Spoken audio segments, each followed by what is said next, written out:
ദിലീപേട്ടൻ നേരത്തെയും വിളിച്ചിരുന്നു. 33-കാരിയായിട്ടും എന്തുകൊണ്ട് വിവാഹം കഴിച്ചില്ല?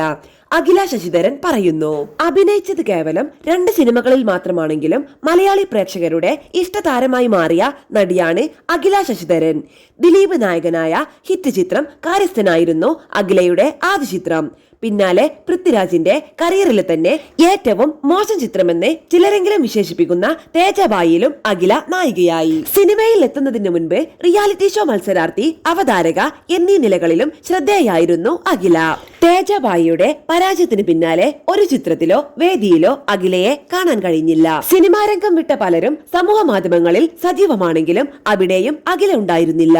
ഒടുവിലിത വർഷങ്ങൾക്ക് ശേഷം തന്റെ വിശേഷങ്ങളുമായി പ്രേക്ഷകരുടെ മുന്നിലേക്ക് എത്തിയിരിക്കുകയാണ് അഖില ശശിധരൻ. സിനിമാ മേഖലയിൽ ഉണ്ടായിരുന്നില്ലെങ്കിലും മറ്റ് കലാരംഗങ്ങളിൽ സജീവമായിരുന്നുവെന്നാണ് ഒരു യൂട്യൂബ് ചാനലിൽ നൽകിയ പ്രത്യേക അഭിമുഖത്തിൽ അഖില ശശിധരൻ വ്യക്തമാക്കുന്നത്. ഞാൻ ഇവിടെയൊക്കെ തന്നെയുണ്ടായിരുന്നു.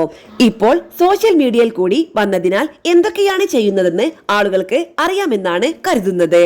സാമൂഹിക മാധ്യമങ്ങളിൽ ഉണ്ടെങ്കിലേ ജീവിച്ചിരിപ്പുള്ളൂ എന്ന് പറയുന്ന കാലഘട്ടത്തിൽ ജീവിക്കുന്നത് കാരണമായിരിക്കാം.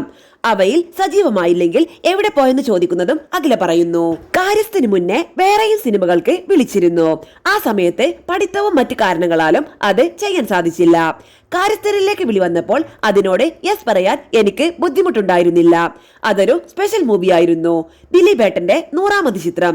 തിരക്കഥാകൃത്തുക്കളായ CBK തോമസ്, ഉദയകൃഷ്ണ എന്നിവരാണ് ആദ്യം എന്നെ വിളിക്കുന്നത്. കഥയെ കുറിച്ചൊക്കെ അവർ കൃത്യമായി പറഞ്ഞു തന്നിരുന്നു. എന്റെ സാഹചര്യങ്ങൾ ഒത്തുവന്ന സമയത്ത് തന്നെ ലഭിച്ച ഏറ്റവും നല്ല സിനിമയായിരുന്നു കാര്യസ്ഥൻ എന്ന് തോന്നുന്നു. ആ സിനിമയിലെ അനുഭവം എന്ന് പറയുന്നത് ഏറെ മനോഹരമായിരുന്നു.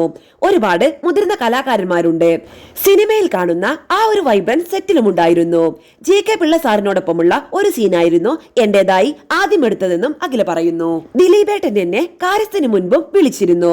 അതായത് അതിനു മുൻപും ഞങ്ങൾ സംസാരിച്ചിരുന്നു. ഞാൻ ദിലീപ് സാർ എന്ന് വിളിച്ച സമയത്ത് അങ്ങനെയൊന്നും വിളിക്കേണ്ട, ദിലീപേട്ട എന്ന് വിളിച്ചാൽ മതിയെന്ന് പറഞ്ഞു. തിരക്കഥ കേൾക്കാൻ പോയ സമയത്തും ദിലീപേട്ടനെ കണ്ടിരുന്നുവെന്നും അഖില പറയുന്നു. എന്തുകൊണ്ട് ഇതുവരെ വിവാഹം കഴിച്ചില്ല എന്നതിനെ കുറിച്ചും താരം അഭിമുഖത്തിൽ വ്യക്തമാക്കുന്നുണ്ട്.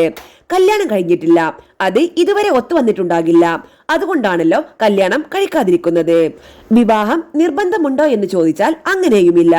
എനിക്ക് പൂർണ്ണത ലഭിക്കാൻ ഒരാൾ വേണമെന്ന് തോന്നുന്നില്ല. എന്തെങ്കിലും ശൂന്യത നികത്താൻ വേണ്ടിയാണോ എന്ന് ചോദിച്ചാൽ എനിക്ക് അങ്ങനെയൊരു ഫീലിംഗ് ഇല്ല.